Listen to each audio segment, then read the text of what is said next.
Hoje a gente vai falar desse tema muito complexo que é o suicídio. A gente está no mês de prevenção ao suicídio.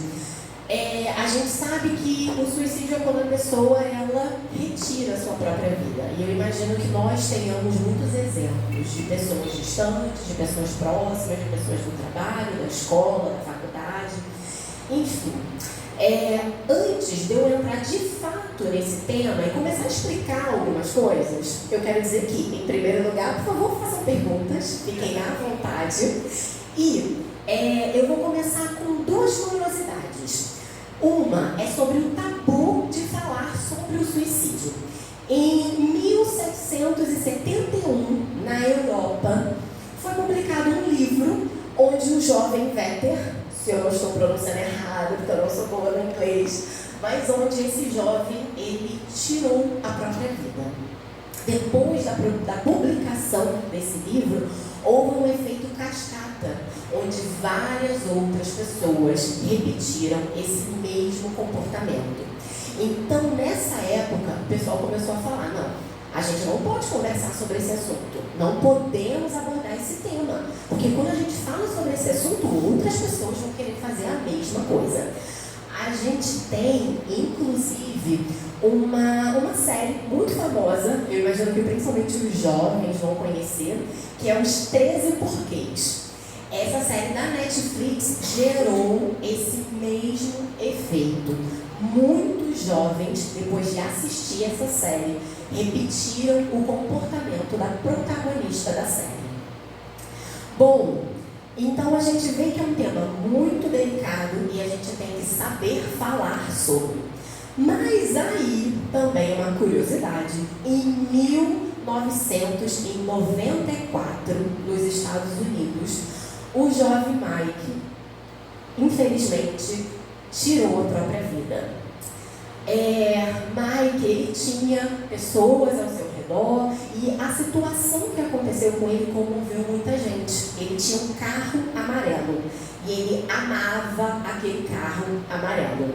E as pessoas, para homenagear ele, começaram a se vestir de amarelo, colocar fitas amarelas, ir para o velório, homenagens com cores amarelas.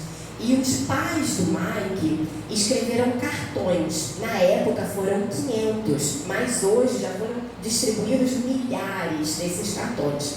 No cartão estava escrito assim: por favor, não faça isso. Por favor, peça ajuda. A sua vida é muito importante. E aí teve um outro efeito cascata, que foi, mas 3 semanas depois, um tempo depois, essa família começou a receber várias ligações que dizia: obrigada, você salvou a minha vida. Vocês salvaram a minha vida. E por que eu trouxe essa curiosidade? Para a gente entender que 90% dos casos de suicídios, eles são evitáveis. Quando a gente fala sobre o assunto de maneira assertiva, com acolhimento, com amor, sem julgamento, sem falar da questão específica do que está acontecendo ali, mas falar: eu quero te ajudar, eu estou aqui, você não está sozinho. Isso faz a diferença, isso salva vidas. Então é um tema que sim, ainda é um tabu, mas que a gente pode e deve falar sobre esse tema. E aí sim, então, vamos começar a falar sobre o suicídio. Bom, o suicídio ele é um comportamento muito complexo, muito delicado, onde pode acontecer por uma impulsividade ou também de maneira premeditada, mas a maioria das vezes acaba sendo uma impulsividade no momento de muito sofrimento. Algumas séries, livros, ainda até romantizam esse tema, mas esse é algo que não deve acontecer de jeito nenhum, porque a pessoa que tenta contra a própria vida, ela está num enorme sofrimento. É um sofrimento muito grande, é uma dor muito grande. E na maioria das vezes, o que ela verdadeiramente quer é retirar aquela dor. Não é a vida, mas aquela dor que ela está sentindo e que naquele momento, talvez de maneira impulsiva, ela não vê outras saídas. Mas a gente vai começar aqui e a gente vai perceber que nós temos muitas estratégias, enquanto a vida sempre há esperanças. Bom, então, como eu disse, o suicídio ele pode ser evitado em 90% dos casos. Bom, mas aí, o que gera tanto sofrimento assim na vida de uma pessoa? O que pode levar essa pessoa a pensar que uma única solução seria essa tão drástica? E são muitos fatores, é até difícil de explicar, porque a causa do suicídio ela é multifatorial.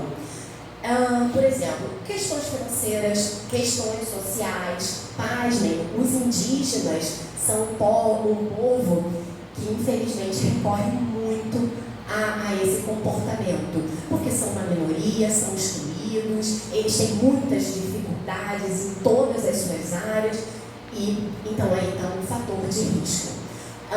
Fatores de riscos podem ser o bullying sofrido, a falta de apoio, o julgamento, tem muita coisa. E um dos fatores são os transtornos mentais. Nem toda a pessoa que pensa em tirar sua vida, ela tem um transtorno mental. Mas a maioria das pessoas, ela tem um transtorno mental.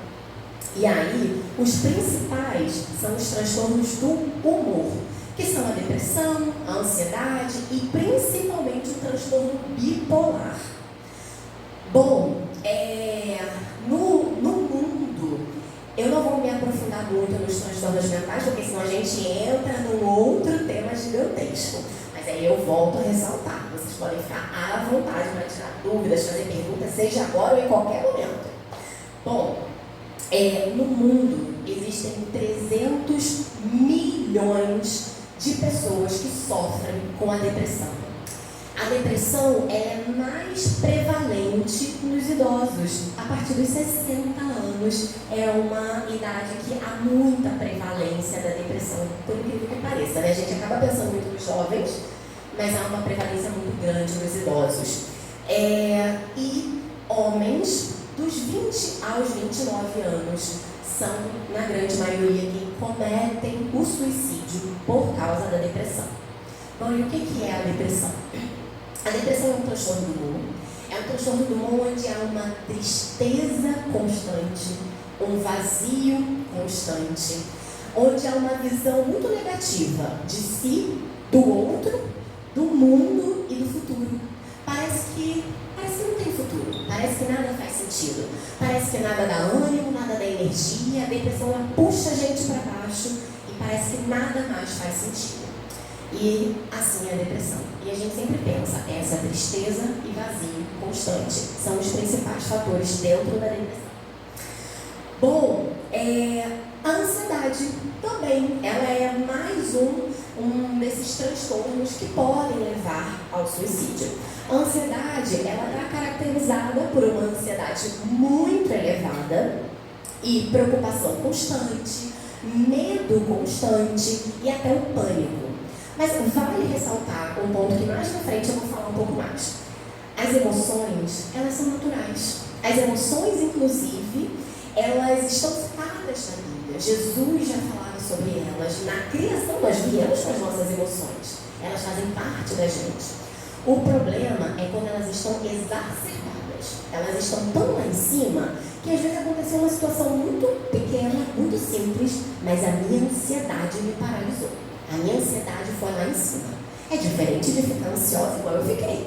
Eu fiquei ansiosa para esse momento. Fiquei nervosa, fiquei, ai meu Deus, Senhor, vou orar.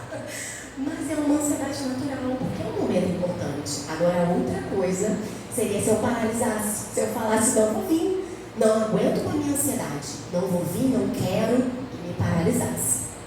Ok, fechando esse parênteses, outro transtorno, então, para além da ansiedade, Claro, pode. Quando a pessoa está paralisada, a gente deve forçar para ela vir ou o que a gente deve fazer nesse caso? Depende. Eu acho que muitas vezes a resposta vai ser depende, porque depende de cada pessoa. Eu acho que a primeira coisa é mostrar o apoio. Falar, olha, eu estou aqui, tenta vir comigo, vamos juntos. É não desistir dessa pessoa. E aí, em muitos casos, falar, vamos buscar ajuda. Vamos lá junto, vamos buscar ajuda, vamos ver o que a gente pode fazer. Mas assim, acaba sendo depende. Tem pessoas que a gente vai forçar e ela vai, não, eu vou sim, amém. Mas tem outras pessoas que a gente vai forçar e elas vão ficar, poxa, mas ela não me entende. Ela não entende o que eu estou sentindo. Eu não consigo, eu quero, mas eu não estou conseguindo. E aí a gente vai precisar estar ali, mostrar que está ali, mostrar que está dando apoio, está buscando entender e está buscando ajuda. E aí a gente precisa buscar ajuda profissional. Então, depende. E aí outras questões de saúde mental é a bipolaridade, a depressão, que na bipolaridade é a depressão que infelizmente mata mais por suicídio. Porque a bipolaridade é a fluidez entre uma euforia muito grande, muito ânimo, que não é natural, e uma tristeza muito exagerada, que é uma tristeza depressiva. Então a bipolaridade, para nós profissionais, chama muita atenção nesse sentido. Também o transtorno por substâncias químicas, a dependência química é um transtorno mental e mata também muitas pessoas por suicídio. E aí a gente tem os transtornos de personalidade, a gente tem a esquizofrenia e por aí vai. Então vários transtornos podem sim estar um pouco relacionados, sendo os principais os de humor. Depressão, ansiedade, bipolaridade. Tem um mini vídeo de 16 minutinhos que a gente vai ver muito rápido. De minutinhos não, segundos.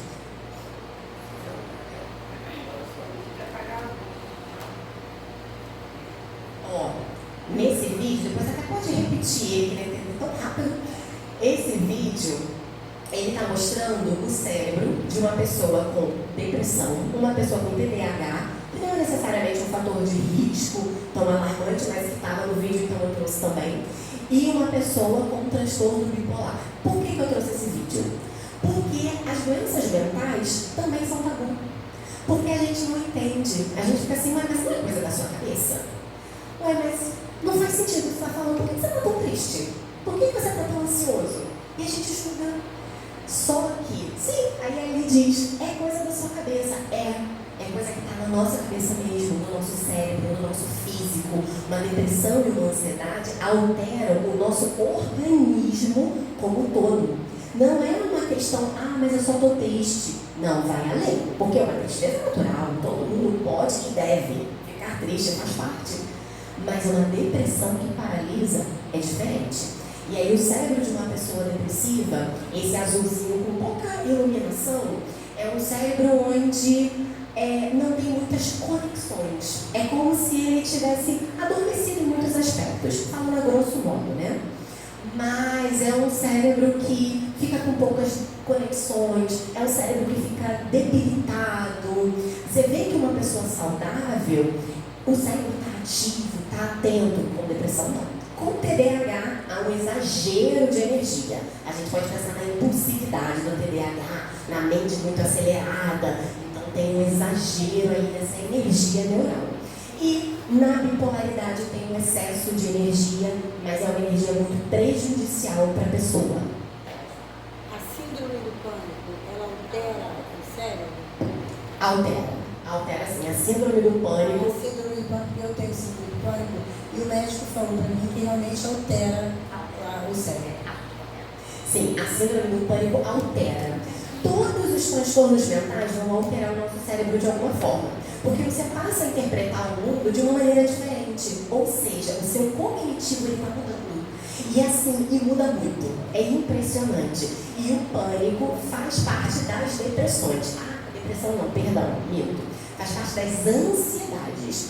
A ansiedade é uma casa muito grande. Ela tem vários tipos de ansiedade e o pânico faz parte. Então, altera sim. Bom, mas aí a gente viu.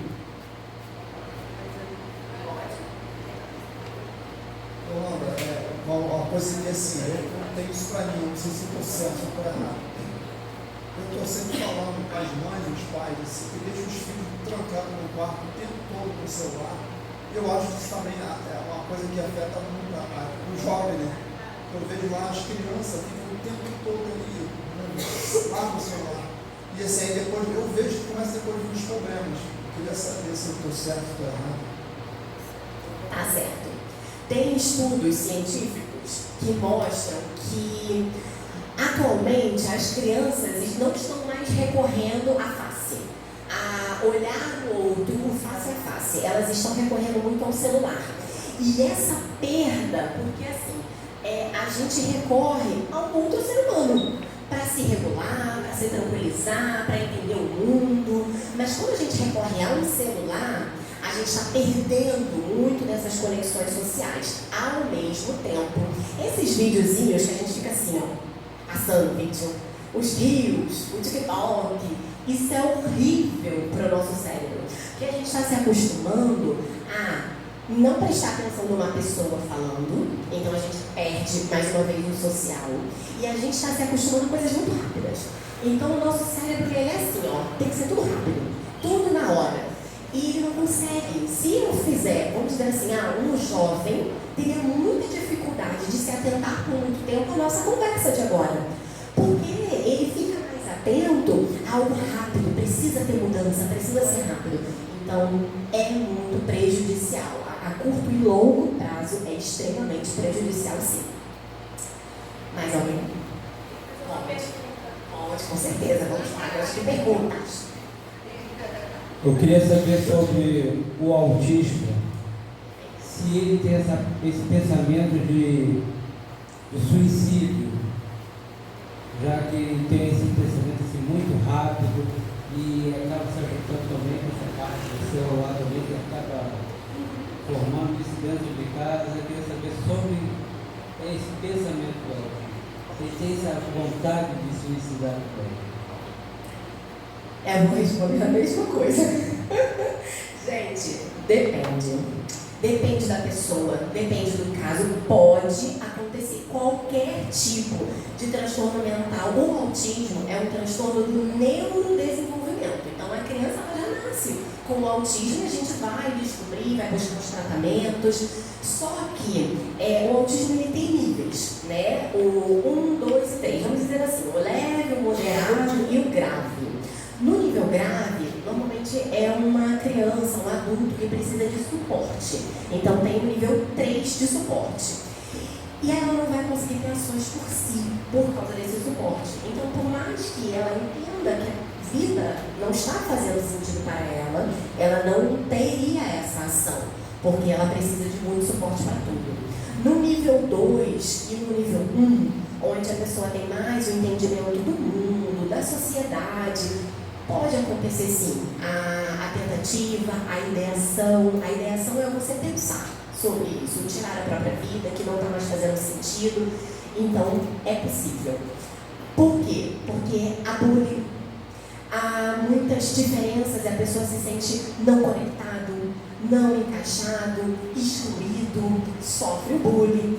E aí isso pode ser a pessoa pensar que não está fazendo sentido. E a gente sempre volta para o mesmo ponto.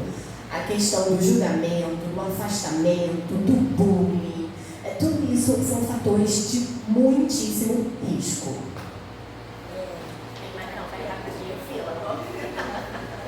Yolanda, eu tenho uma filha, né, que é a Thaísa, e ela tem ansiedade. E eu só vim detectar crise de ansiedade quando realmente teve a crise. Mas assim, como é que a gente, pais, identifica, né, que agora eu tenho netos, como a gente identifica que a criança, qual reação que ela tem, né, assim, quando eu fui identificar, já estava muito avançado, não sei se você entende. Eu queria saber assim, qual uma das reações que tem, que a gente consegue identificar essa... E a gente precisa realmente procurar um profissional. Olha, são muitas reações. Eu acho que assim, uma coisa muito importante é se atentar no que a criança está falando. Mãe, estou preocupada com a minha vida. Mãe, estou preocupada com a sua vida. Mãe, eu não quero ficar na escola, eu não quero ficar longe de você, eu não posso ficar longe de você, eu não vou aguentar ficar longe de você. Eu não vou aguentar ficar longe do papai. Eu não vou aguentar ficar na escola, tem muita gente na escola. sabe? Você vê que é uma criança que ela está preocupada o tempo todo. Ela está preocupada o tempo todo, tem alguma coisa incomodando essa criança o tempo todo. E também o corpo demonstra. Então, muitas das vezes vai aparecer um rostinho no corpo, vai aparecer uma alergia sem explicação, mas aí a explicação vai ser a ansiedade. Muitas das vezes é uma criança muito irritada. A gente pensa assim, criança irritada, caramba, a gente vai pensar em outras coisas. Mas muitas das vezes a criança muito irritada, que não tem paciência com nada, que não consegue esperar nada, que está irritada, é uma criança que tem algum transtorno mental do humor. Ou seja, ela pode ter uma ansiedade, então ela está muito irritada porque ela está ansiosa o tempo todo. Ou porque ela está muito sem energia e qualquer coisa irrita ela. E aí a gente iria para uma depressão. Essa irritabilidade constante da criança é um fator muito importante para se observar. Mas junto com isso, a criança ela vai comunicar, até nas brincadeiras, ela vai fazer brincadeiras, onde ela vai falar da preocupação dela, onde ela vai falar sobre ter muito medo. Tem medo de tudo, e tudo gera alguma coisa desconfortável. E aí a gente vai identificando mais ou menos por aí. Ela falou na adolescência. Eu estou falando no adulto. Quando a família não percebe, quando percebeu já se suicidou. Igual aconteceu no serviço do meu esposo, na faculdade de Anjo do Dentes. Ele estava no último ano de direito e sentou. Mas a família não percebeu nada. Só foi ver quando ele já tinha tirado a vida. Como se percebe isso? É difícil. Uma das perguntinhas que eu botei aqui, para a gente nortear, né, a nossa conversa, foi: mas e aí? Quem comete suicídio dá sinais? E sim, sempre. É muito difícil a gente perceber numa vida tão agitada, é uma correria tão grande, é uma agitação, e vai pra lá, e vai pra cá, e faz tudo isso, sei lá o quê, e a gente acaba passando batido, né? Há pouco tempo eu ouvi uma história de uma amiga minha, e ela falou: poxa, eu perguntei no dia, eu estava no dia com a pessoa e perguntei: um bom dia pra gente. E a menina respondeu de uma forma estranha, e quando a gente foi achar a menina, ela já não estava mais. E é assim, só que na nossa correria é difícil perceber. Então, e aí a gente traz um pouco que a gente também não deve se auto-julgar. Só que dá sinais sim, sempre tem sinais. Sinal, por exemplo, é a ideação suicida, que é o pensamento. Então essa pessoa, muitas das vezes, ela vai falar: eu não estou aguentando mais, eu estou sobrecarregada, eu não aguento mais, cara, nada faz sentido. Ela vai chegar em alguém, do nada ela vai falar assim: pô, eu não faço nada de bom, a minha vida não faz sentido, não aguento mais isso aqui, eu estou cansada disso aqui, caramba, eu não aguento mais a minha faculdade, eu não aguento mais o meu trabalho, eu não tenho amigos, eu não tenho ninguém quer estar comigo. Você vê que ela está o tempo todo se botando muito para baixo, falando que ela não quer mais, falando que ela não vale nada, falando que ela não tem um valor. E aí, quando essa pessoa ela vai soltando essas frases, aí a gente vai: peraí, isso é uma coisa errada. Claro que essa pessoa tem um valor. Todo mundo tem o seu valor, todo mundo faz alguma coisa, todo mundo tem um sentido para algo. Quando a gente vê alguém que parece que está perdendo o sentido, a gente precisa se atentar. Então, sempre mostra. Às vezes, não mostra só pela fala, mostra pelo comportamento. Então, uma pessoa sociável que passou a se isolar. Essa pessoa agora se isola, essa pessoa não quer mais sair com os amigos, essa pessoa não quer fazer mais nada. Às vezes, essa pessoa começa a abusar de alguma droga, né? Seja lícita ou ilícita, mas ela acaba abusando de alguma droga. É uma pessoa que às vezes passa a ficar muito estressada com tudo, você não consegue mais conversar com essa pessoa aqui. E aí ela tá demonstrando. Então, normalmente, na grande maioria dos casos, há sinais. Eu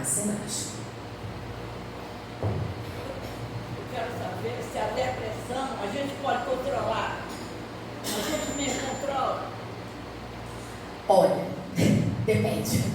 Porque assim, a gente mesmo controlar é uma coisa difícil. Eu acho assim, profissionais da saúde, da área específica da saúde mental, sabem formas de controlar. Mas o próprio profissional da saúde mental precisa de acompanhamento. Precisa ir ao psiquiatra quando necessário, mas precisa de acompanhamento psicológico principalmente. Mas eu tenho uma pacientezinha jovem ainda, e ela fala assim pra mim, e inclusive é uma paciente que já tentou o suicídio mais de uma vez, um caso que me preocupa muito. Ela fala: doutora, a minha avó, que teve depressão, acordou um dia e falou: vou me livrar da depressão, não estou mais depressiva. E ela acha que porque ela conseguiu, e amém que ela conseguiu, glória a Deus, que ela acha que porque ela conseguiu, eu vou conseguir também, que é assim com todo mundo. Bom, a Isabela aí, mas deixa eu responder rapidinho. E é isso.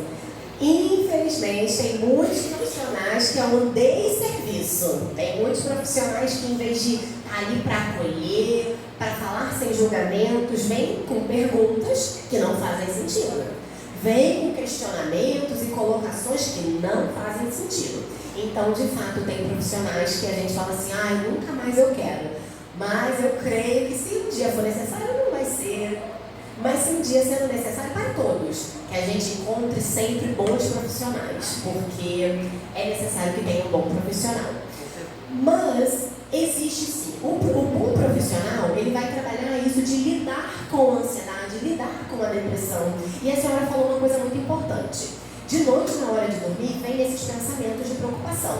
Mas aí depois a senhora mesma equilibra esses pensamentos, no sentido de: não, mas eu vou dormir bem. Eu confio em Deus, eu vou dormir bem, eu vou acordar bem, vai dar tudo certo.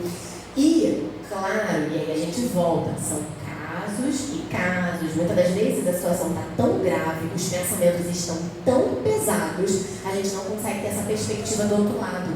Que, bom, se eu penso que pode dar errado, também pode dar certo. Nada tem uma coisa só. Podem sim ter dois lados, a gente pode interpretar de formas variadas a realidade.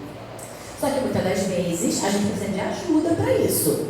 E algumas vezes a gente consegue sozinho, com a ajuda de Deus, em primeiro lugar, então nunca sozinho, com a ajuda de Deus em primeiro lugar. E a gente busca na Bíblia, busca com amigos, busca na própria vivência e percebe: não, mas eu vou dormir bem, vai ficar tudo bem, isso é uma fase, vai passar. Então, faz sim muito sentido o que a senhora está falando. Mas aí algumas pessoas, por favor, busquem também quando não dá para fazer isso sozinha. Não é nem uma pergunta, né? Te parabenizando, né, pela palestra, mas também como você salvou a minha vida, né? A Yolanda, antes de se tornar minha amiga, foi minha psicóloga no início do meu casamento. Então, a importância de um profissional, e eu sempre fui crente, gente, desde o início, nunca desviei. Então, sempre tive Deus na minha vida. E ela foi muito importante no início, nessa transição de menina, né, que eu fui para tornar mulher, e nessa transição de casamento, nessa loucura de trabalho. Então, antes dela ser minha amiga, hoje em dia ela não me atende mais, mas ela foi minha psicóloga e, nossa, me ajudou muito. Então, é muito importante, claro, com a ajuda de Deus, foi o que ela falou, mas o meu exemplo, eu precisei pedir ajuda, né, profissional, para poder entender o que estava se passando na minha cabeça. Até hoje eu preciso, mas ela não pode me atender mais. Hoje em dia já não pode mais. Está com outra, né? Hoje eu já fui em outras. Enfim, é muito importante, até o que ela falou, é muito importante ser um profissional que entenda, né? E cada paciente, eu acredito que é igual no direito também. Cada cliente é diferente, cada paciente também. Então, quero te parabenizar, nem a pergunta, né? Mas, enfim, para te exaltar aí como psicólogo. Olha, eu agradeço muito, eu fico muito feliz. E eu fico muito feliz de ver que a gente atende muitas pessoas. Eu atendo muitas pessoas também, porque eu atendo pelo SUS. Então, são muitíssimas pessoas. Mas eu vejo muita evolução. Eu vejo as pessoas evoluindo muito. Às vezes, não só comigo, precisa do tratamento medicamentoso também. Em alguns casos isso é necessário. Mas é muito rico ver essa evolução, ver esse seguir em frente. Então eu fico muito feliz, muito obrigada. E quando o elemento para assim, nada está dando certo, parece que seu horizonte está turvo, e vem a mente de sair de casa, não fez, mas ela vai sair para ver hoje, não vou dizer quem. Outra coisa, a tal da melancolia que leva muita gente a sair da sua faculdade e cometer suicídio? Então, tem a melancolia ela faz parte da depressão. Existe um transtorno depressivo que ele é mais constante, então a gente entende como a melancolia, é uma coisa assim que está ali, não é um episódio grave, mas é algo que está sempre ali. E muitas das vezes a depressão, a ansiedade e outros transtornos, alguns deles, né, boa parte, são essa visão distorcida do mundo. A gente dá o exemplo do óculos. É como se eu usasse um óculos e meu óculos está embaçado. Então eu não tenho uma visão clara da realidade, eu não tenho uma visão clara do que está acontecendo. Eu vejo de uma maneira muito negativa, porque o meu óculos está embaçado. Então a gente precisa limpar essa lente para a gente conseguir ver o mundo de uma maneira melhor, mais agradável. É claro, não dá para dizer, o mundo é cor-de-rosa, maravilhoso, tudo é lindo. Não, não é. Mas também existem as coisas boas, também existem os motivos para se seguir em frente e existem tratamentos quando a gente não consegue limpar esse óculos sozinho. Mas muitas das vezes a ideia é essa: eu quero fugir, quero me afastar, quero sair daqui, e às vezes a gente precisa mesmo se isolar um pouquinho, ficar quietinho, entender nossas emoções e depois a gente volta. Não é um problema.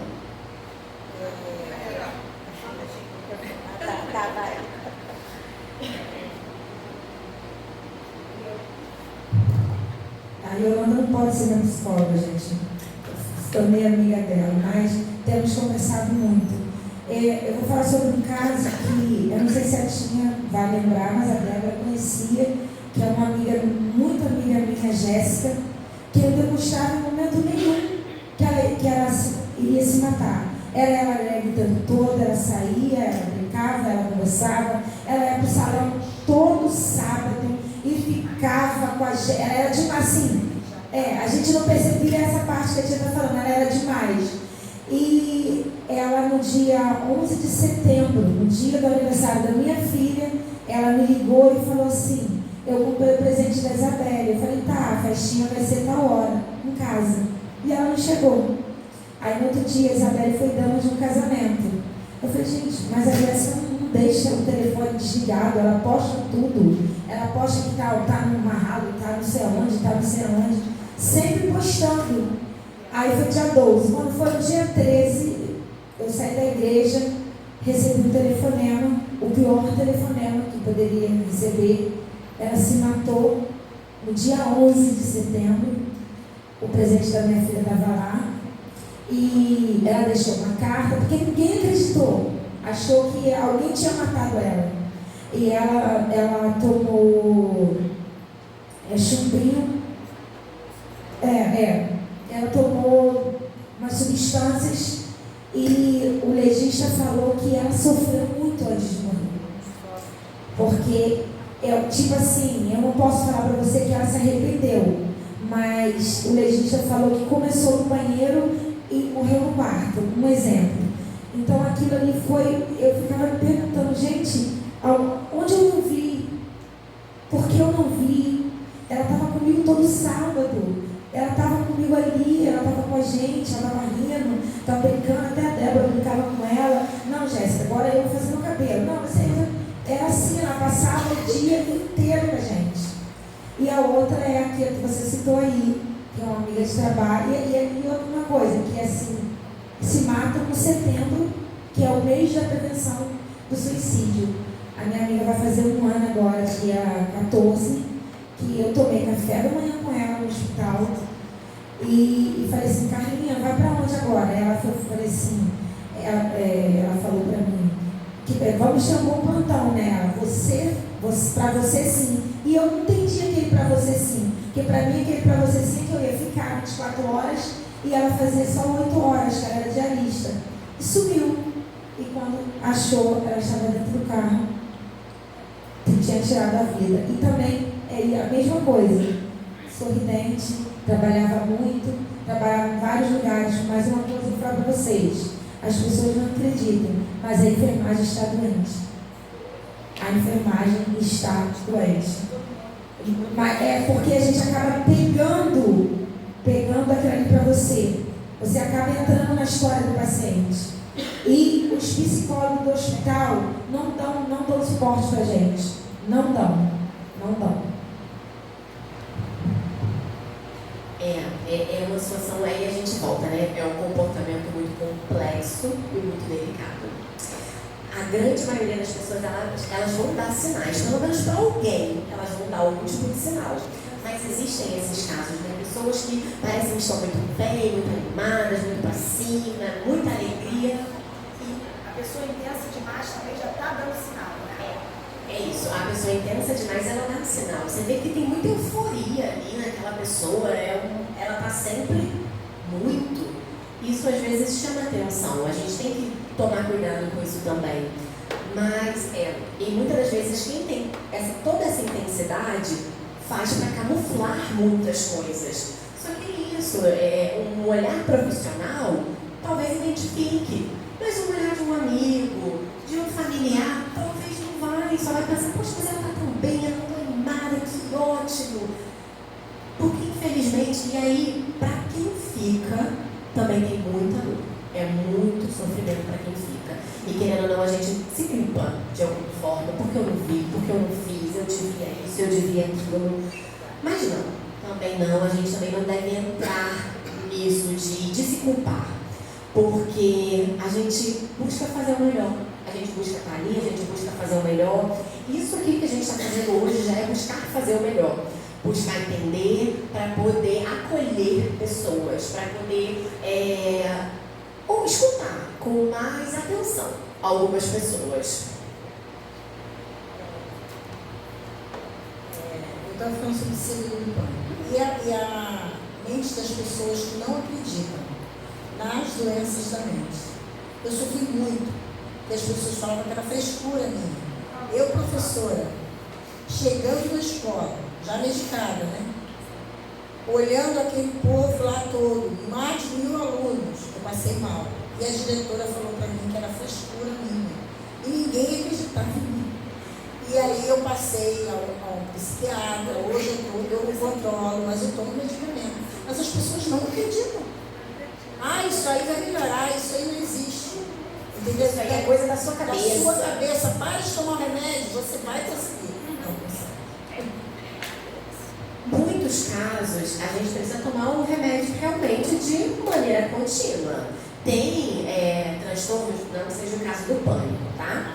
Mas tem alguns transtornos que, uma vez diagnosticado, é irreversível. O transtorno bipolar é um transtorno como esse. Uma vez diagnosticado, você tem que cuidar para o resto da vida e tomar medicamento certinho para o resto da vida. E em alguns casos, a ansiedade, a depressão, né, o pânico vai requerer isso também. Mas é muito triste quando a gente vê alguém falando, besteira, essa coisa da sua cabeça, isso vai passar, para com isso, bola pra frente. Cara, é muito ruim.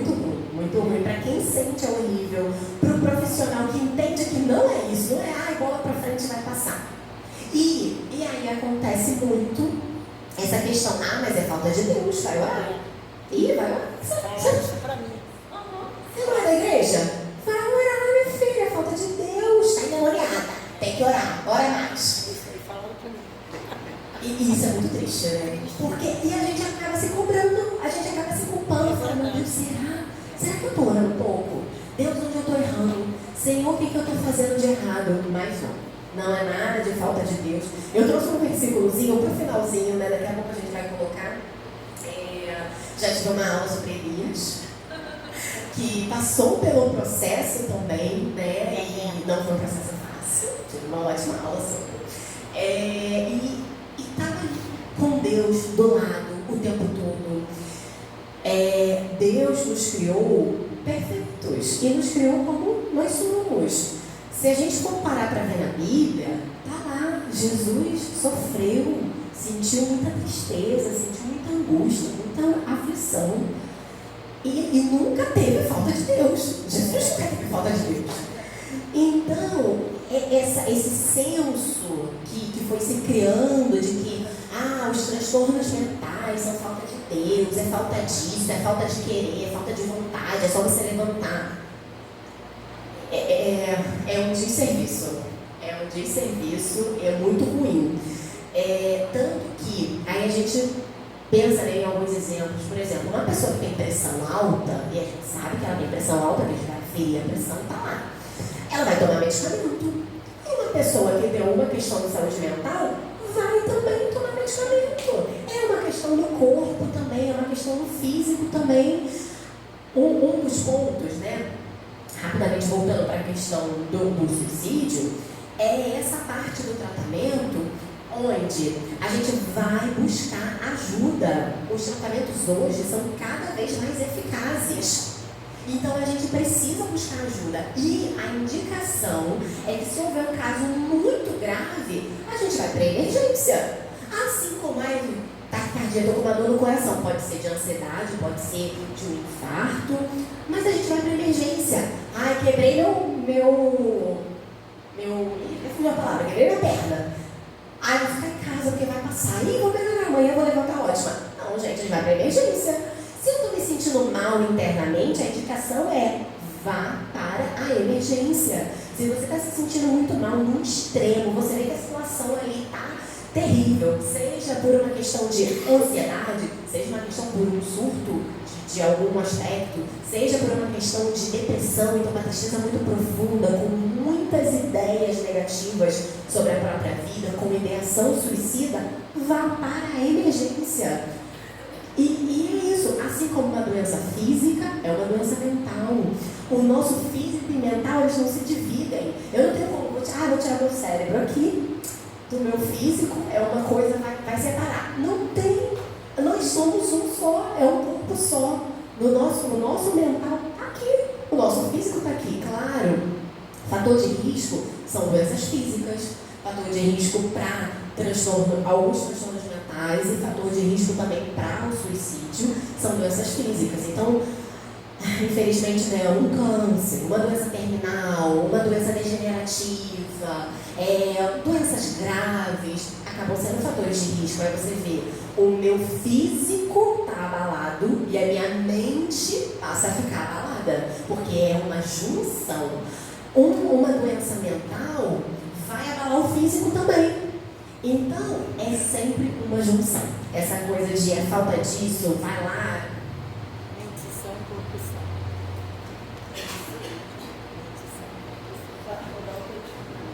Então, eu gostaria de saber até que ponto uma palavra negativa para a pessoa que já está passando por esse momento, uma atitude de desprezo pode afetar uma pessoa que já está passando por esse momento. E sim, uma palavra negativa, a forma como a gente fala com o outro faz toda a diferença. Então, por exemplo, se eu chegar, e existem muito esses casos, né? Tipo, você não tem coragem, vai lá e faz, eu quero só ver. Isso é horrível. Isso é horrível porque muitas das vezes a pessoa ela precisa de apoio, não de alguém que fale, vai lá e faz, porque você não tem coragem não, quero só ver. Então, assim, isso é muito ruim. Isso pode fazer muito mal mesmo. Então, a gente sempre busca palavras de apoimento. Se você não sabe o que dizer, não fale, não diga nada. Fique quieto. Fala assim, vou procurar alguém para te ajudar. Pronto, já falou o suficiente. Às vezes fala, cara, não sei o que te falar não. Cara, o bagulho tá doido pra você. Mas aí, você fala, eu vou buscar alguém. Vou buscar alguém para te ajudar, vou buscar alguém lá na igreja, vou falar com o pastor, vou falar com a esposa do pastor, vou falar com o pessoal, vou buscar, tem uma psicóloga lá na igreja, vou falar com ela, vou perguntar o que a gente pode fazer. Vamos lá no posto de saúde, vamos ver o que a gente faz. Mas uma palavra maldita, porque mal falada ali, pode fazer muito mal para a pessoa. Bom, recapitulando, né? A gente sabe que está no mês de prevenção ao suicídio, a gente entendeu o que é esse comportamento, que é um comportamento muito delicado, que envolve, sim, transtornos mentais ou não, mas na maioria das vezes envolve, sim, ali algum tipo de transtorno mental. A gente sabe que tem tratamento, é eficaz hoje em dia o tratamento, seja, na maioria das vezes vai ser um conjunto, principalmente no momento de contenção, no momento inicial, então vai ser um conjunto do tratamento medicamentoso com o psiquiatra e o tratamento da psicoterapia. Depois, talvez a pessoa não precise mais de medicamentos, então muitas pessoas têm o medo da dependência. Eu vou começar a tomar medicamento, eu vou ficar dependente, eu não vou mais conseguir parar. Não. Hoje em dia, os medicamentos também evoluíram, né? Então, a gente tem os medicamentos e tem a questão do desmame. Com a sua melhora, vai cessando a necessidade do medicamento. Mas, muitas das vezes, para início, é necessário que tenha esse trabalho conjunto com o uso de medicamento também. A gente sabe também... a gente sabe também que podemos e devemos pedir ajuda. A rede de apoio é extremamente importante. Aqui é uma rede de apoio, nós estamos em uma rede de apoio. E muitas das vezes, quando a gente não sabe ali na hora o que fazer, quando é a pessoa que está em sofrimento, a gente indica um CVV, que é o Centro de Valorização à Vida. O número 188 e o acesso ali ao site deles. Esse órgão, ele é muito importante e ele vai trabalhar, ele tem 24 horas, todos os dias, pessoas que vão estar em chats, vão estar na ligação, vão estar no site em si, para falar com você, para te ouvir, porque não estamos sozinhos. Tem muitos profissionais, sim, pessoas que não são profissionais, mas que querem ajudar, que querem dar um apoio, que querem dar um auxílio. E a igreja é esse local onde nós aprendemos a ajudar um ao outro. Então, se a gente não sabe o que fazer, às vezes a gente não vai falar nada, a gente vai falar, peraí, vou chamar ali uma pessoa. E a gente vai buscar essa pessoa que talvez possa ajudar um pouquinho mais que a gente. E isso é muito importante. Então, vale ressaltar, a rede de apoio é muito importante. E em casos graves, sim, liga para o SAMU, vai na emergência. Seja em qualquer emergência que for, ou seja na emergência psiquiátrica. Uma situação grave está acontecendo, a filha de ciclano que se machucou, vamos ligar para a emergência. Vamos lá, não vamos deixar de buscar esse auxílio, é muito importante. Bom, para finalizar, muito rapidamente, eu sei que acho que a hora já está avançadíssima. As emoções, elas nos assustam, né? A gente o tempo todo falando sobre as emoções. A gente acha que a gente não pode sentir, a gente acha que tem alguma coisa de errado com as nossas emoções, mas não, nossas emoções são naturais e elas são muito importantes. Eu vejo, principalmente na prática profissional, os jovens não sabem lidar com suas emoções. Antigamente nós não éramos ensinados, né? O pessoal mais antigo vai saber disso mais do que eu, não éramos ensinados a falar sobre as emoções, a validar nossas emoções. E os jovens que se deparam muito com a questão das emoções, porque no mundo de hoje a informação está aí muito rápida, eles não sabem o que fazer. E com a rede social a gente tem muita cobrança, muita produtividade, tudo muito perfeito, vou postar coisa, vou fazer coisa, e a gente se cobra demais, e a gente se sobrecarrega demais, mas a gente não sabe lidar. Porque quando a gente fala assim, poxa, eu estou tão triste, tá besteira, tá triste por quê? Não, você é jovem, nossa, tão linda, porra, você tem de tudo. Não, a gente tem muita tristeza, sim, e é natural. Às vezes não é uma tristeza depressiva, é só porque às vezes a gente tem dias que não são bons e tá tudo bem. Tem dias que a gente vai estar mais ansioso, mais para baixo. Então a gente precisa aprender a validar essas emoções. Isso vai para além de prevenir o suicídio, isso vai para a promoção de saúde. Então, quando a gente aprende a lidar com as nossas emoções, vai aprendendo que elas são naturais, a gente age na promoção. A promoção de uma saúde, ela vem antes de se ter um problema. A gente previne algo que já existe, mas a promoção de saúde é quando o problema nem existe, mas a gente já está ali cuidando para que tenhamos essa saúde. Eu vou pedir para colocar rapidamente só um versículo de Mateus e depois de Provérbios, porque senão não vai dar tempo. Vocês podem ler comigo, gente? Então Jesus foi com seus discípulos para um lugar chamado Getsemane e lhes disse: sentem-se aqui enquanto vou ali orar. Levando consigo Pedro e os 2 filhos de Zebedeu, começou a ficar triste e angustiado. Então lhes disse: a minha alma está profundamente triste, em uma tristeza mortal. Fiquem aqui e vigiem comigo.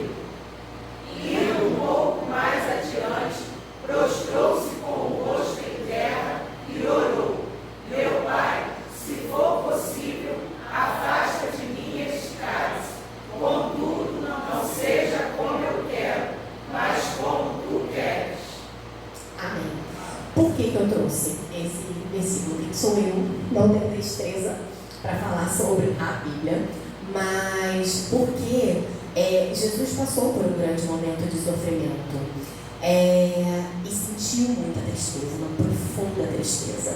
E eu trouxe isso para a gente perceber que todos nós sentimos, às vezes, uma profunda tristeza. Todos nós podemos pedir ajuda. Ele orou ao Pai e pediu ajuda, mas ele sabia o processo dele. E nós passamos pelo processo, assim como Elias passou pelo processo, nós passamos pelo processo. Então eu trouxe outros também, mas não vou colocar todos, não vai dar tempo. Mas trouxe esse versículo porque eu achei muito importante a gente pensar sobre isso, validando as nossas emoções. Aí tem mais um em Provérbios.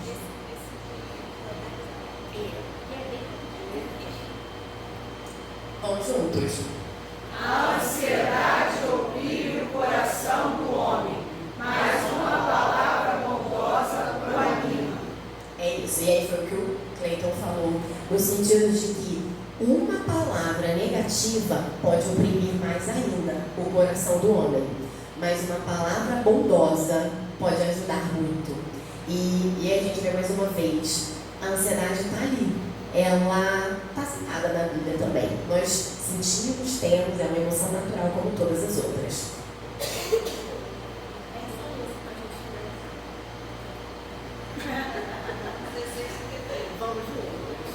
Eu disse isso para que em mim vocês tenham paz.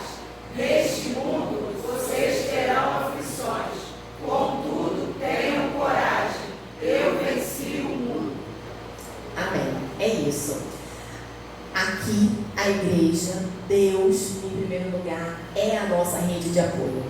E a Bíblia é o nosso maior manual que nos ensina sobre tudo, inclusive sobre a saúde mental, inclusive sobre apoiar o outro, ajudar o outro, não julgar o outro, acolher. Então, por isso que eu trouxe esses versículos adicionais. Mas que eu achei muito importante da gente ter essa percepção. Ok? Gente, olha, muito obrigada. Desculpa por ter excedido o tempo. Foi muito bom. Qualquer dúvida a mais, hoje ainda, mais tarde, quando for, pode ficar à vontade para perguntar, tá bom?